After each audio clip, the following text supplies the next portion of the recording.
एक बार एक राज्य के राजा ने एक बौद्ध भिक्षु को अपने महल में बुलाया और उनसे कहा, अगर मैं आपसे कुछ मांगूंगा तो क्या आप मुझे देंगे?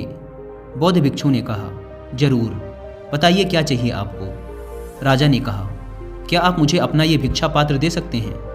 बौद्ध भिक्षु ने बिना कोई प्रश्न किए अपना भिक्षा पात्र राजा के हाथों में दे दिया। उनके कपड़ों के अलावा ये भिक्षा पात्र ही उन बौद्ध भिक्षुक के पास एकमात्र सांसारिक वस्तु थी जिसे उन्होंने बिना कुछ सोचे राजा को दे दिया था।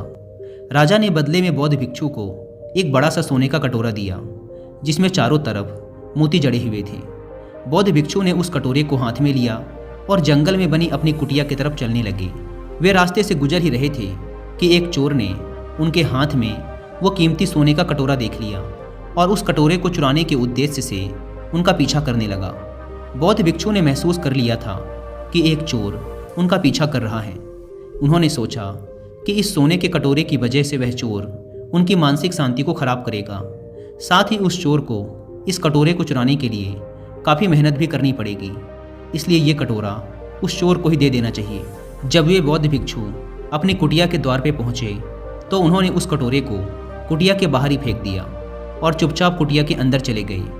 चोर एक पेड़ के पीछे छिपा ये सब देख रहा था। जब उसने देखा कि बौद्ध भिक्षुक ने सोने का कटोरा कुटिया के बाहर ही फेंक दिया है तो उसने सोचा कि जरूर इस बौद्ध भिक्षु की कुटिया में इससे भी कहीं ज़्यादा कीमती धन छिपा होगा, इसीलिए तो उसे उस सोने के कटोरे की कोई परवाह नहीं। यह सोचकर वो चोर कुटिया के अंदर जाता है। कुटिया के अंदर वे बौद्ध भिक्षुक ध्यान में तल्लीन होते हैं। वो चुपचाप दबे पांव कुटिया के अंदर आता है और चारों तरफ देखने लगता है, लेकिन कुटिया तो एकदम खाली थी। यह देखकर वह चोर और भी ज़्यादा आश्चर्यचकित हो जाता है और सोचने लगता है कि जब इस भिक्षुक के पास कुछ भी नहीं है तो उसने उस सोने के कटोरे को कुटिया के बाहर ही क्यों फेंक दिया। फिर उसने खुद से कहा, इससे मुझे क्या, इस साधु के पास कुछ हो या ना हो, मुझे तो उस कटोरे को लेकर अपने घर निकलना चाहिए। वो कुटिया के बाहर जाकर उस कटोरे को उठाने लगता है कि तभी उसके मन में फिर वही प्रश्न उठता है कि आखिर उस भिक्षुक के पास ऐसा क्या है कि उसे इस सोने के कटोरे की परवाह नहीं और मस्त मौला होकर अंदर बैठा है।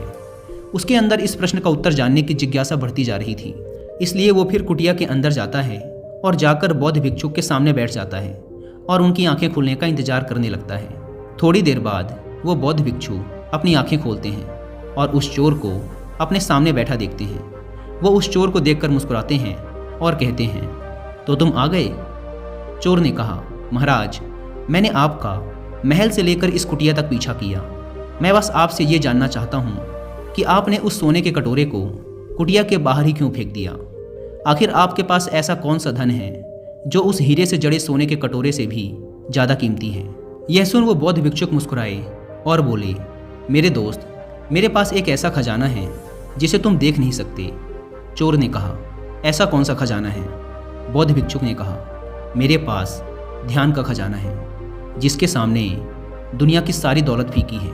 यह सुन वो चोर उन बौद्ध भिक्षुक के पैर पकड़ लेता है और कहता है, महाराज, हो सके तो मुझे माफ़ कर दें। मैं एक लुटेरा हूँ और मैं यहाँ आपको लूटने आया हूँ, लेकिन आप तो एक संत आदमी निकले। आपसे मुझे इस दुनिया की कोई धन दौलत नहीं चाहिए। क्या आप अपने ध्यान के खजाने से मुझे एक छोटा सा हिस्सा दे सकते हैं ताकि मैं भी आपकी तरह शांति को प्राप्त हो सकूं? यह सुन बौद्ध भिक्षुक ने मुस्कुराते हुए कहा, मेरे दोस्त, अगर तुम चाहो तो तुम भी मेरी तरह ध्यान के उस अनंत खजाने को प्राप्त कर सकते हो। बस इसके लिए तुम्हारे अंदर एक मजबूत संकल्प शक्ति का होना जरूरी है। यह सुन उस चोर ने कहा, महाराज, लेकिन मुझे ध्यान करना नहीं आता। कृपया सबसे पहले आप मुझे ध्यान करना सिखाएं। बौद्ध भिक्षु मुस्कुराए और बोले, मेरे दोस्त, ध्यान करना बहुत आसान है। यहाँ तक कि तुम्हें ध्यान करने के लिए कुछ भी खास नहीं करना। सबसे पहले तुम्हें एक शांत और आरामदायक जगह का चुनाव करना है। फिर एक चटाई बिछाकर उस पर बैठ जाना है ताकि तुम्हारा ज़मीन से संपर्क ना रहे, और इस बात का ध्यान रखना कि तुम्हारी रीढ़ की हड्डी एकदम सीधी रहे। फिर तुम्हें अपनी दोनों हथेली अपने घुटनों पर रखनी है। याद रखना, हथेली ऊपर की तरफ होनी चाहिए। अब तुम्हें अपनी आंखें बंद कर लेनी है और लंबी व गहरी सांसें लेनी है। कोशिश करना कि जब तुम सांसें लो तो तुम्हारा पेट सांसों के साथ ही अंदर और बाहर हो।